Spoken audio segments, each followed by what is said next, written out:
Nah, baik, kita masuk ke contoh mengenai berkas bidang dan jaringan bidang.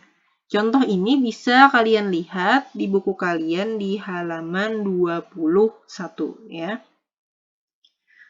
Di buku kalian bisa lihat ada contoh yang pertama, yang mana contoh soalnya berbunyi tentukan persamaan bidang rata yang melalui garis potong H1 ya dan H2, yang ini persamaannya, serta persamaan bidang rata tadi dia tegak lurus dengan bidang H3 yang persamaannya adalah ini.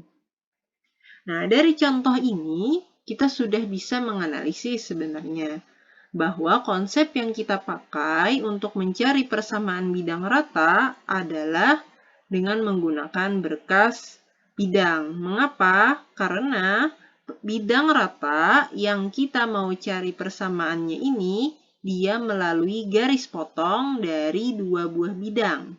Ya, sekali lagi, bidang rata yang mau kita cari persamaannya, dia melalui garis potong dari dua buah bidang.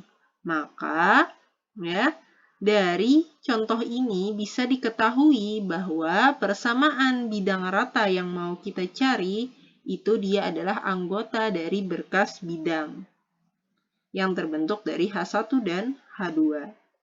Lalu yang kedua, ya, yang informasi yang kita ketahui, ya, persamaan bidang rata yang mau kita cari, dia tegak lurus terhadap bidang H3, bidang lain, pokoknya namanya dia adalah bidang H3. Sehingga berdasarkan soal ini dapat kita tuliskan diketahui dari soal ini apa. Ya, sehingga untuk menyelesaikannya seperti biasa, yang pertama kita tuliskan apa yang diketahui. Nah, agar mudah, pertama-tama kita bisa memberikan nama terhadap bidang rata yang mau kita cari. Misalnya, bidang rata yang mau kita cari itu adalah V. Nah, maka ya berdasarkan contoh yang sudah kita analisis, pertama, V itu dia melalui garis potong H1 dan juga H2. Atau bisa kalian tambahkan dengan keterangan bahwa V itu adalah anggota berkas bidang. Yang kedua, bahwa si V itu dia tegak lurus dengan bidang H3. Nah, sebelumnya kita telah mempelajari bahwa kedudukan bidang itu bisa diketahui dengan kita melihat ya vektor normal dari suatu bidang ya. Jadi dari keterangan bahwa V tegak lurus bidang H3 berarti bisa ya, maka dari H3 ini yang kita perlukan itu adalah vektor normal bidangnya atau bisa kita lambangkan dengan N3 ya. Dari sini kita bisa lihat bahwa nilai vektor normal bidang H3 itu adalah 1 ya dari koefisien X, 2 dari koefisien Y, 3 dari koefisien Z. Nah, ini adalah hal yang kita ketahui dari contoh soal tadi. Yang ditanya apa? Yang ditanya adalah persamaan V, atau bisa kita tulis V saja. Nah, sehingga untuk menjawab ini, apa yang kita lakukan? Tentu yang kita lakukan adalah menggunakan apa yang telah diketahui dari soal.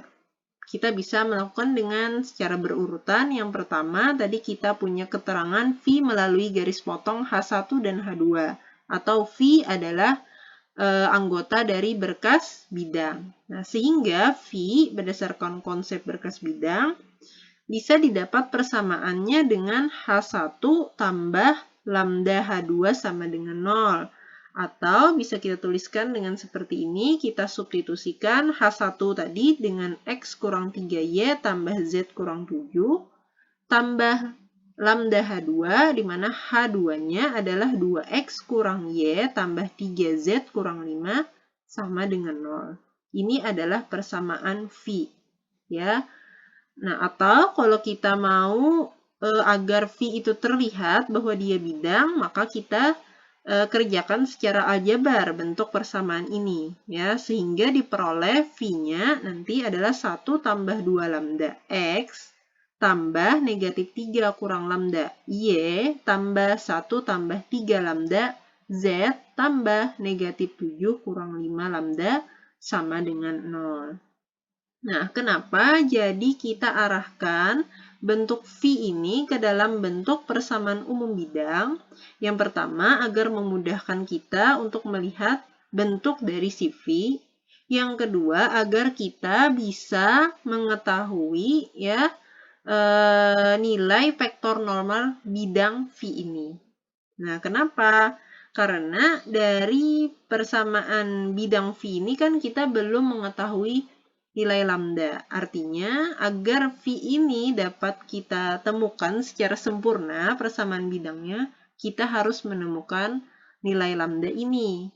Bagaimana caranya? Ya, tidak lain dan tidak bukan adalah dengan menggunakan informasi yang kedua, yaitu V tegak lurus bidang.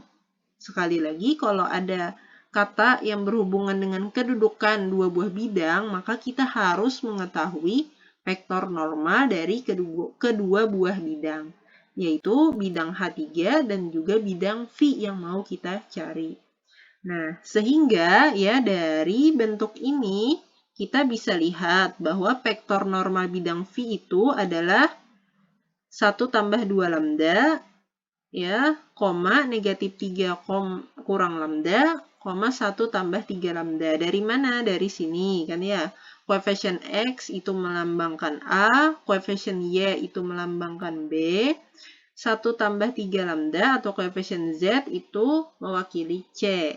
Ya, sehingga vektor normal dari bidang V, misalnya kita namakan dengan NV, adalah ini tadi. Nah, dari sini ya, kita pakai tadi hal yang diketahui kedua, atau V itu tegak lurus dengan bidang H3. Nah, tegak lurus ya, ketika dua buah bidang dia tegak lurus, maka berarti vektor normal dari kedua buah bidang itu kalau dikalikan dia sama dengan 0. Atau secara sederhana NV dikali dengan N3 itu adalah dengan perkalian dot, berarti 1 tambah 2 lambda dikali 1, ya, tambah negatif 3 kurang lambda kali 2, tambah 1 tambah 3 lambda dikalikan dengan 3, ya, perkalian dot. Tadi karena dia tegak lurus, berarti NV dikali N3 itu sama dengan 0. Yang ini dikalikan menjadi 1 tambah 2 lambda kurang 6 kurang 2 lambda tambah 3 tambah 9 lambda. Ya, secara aljabar kita jalankan, kita jumlahkan yang konstanta dengan konstanta, yang ada variabel dengan variabel, kita peroleh lambda itu sama dengan 2/9.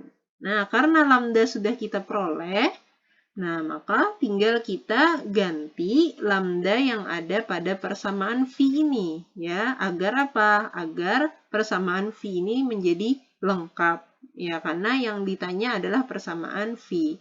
Bagaimana caranya? Dengan kita ganti lambda atau kita substitusikan nilai lambda 2/9 pada persamaan ini.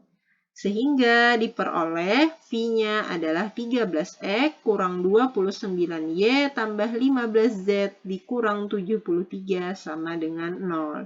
Nah, ini adalah jawaban dari contoh soal mengenai berkas bidang.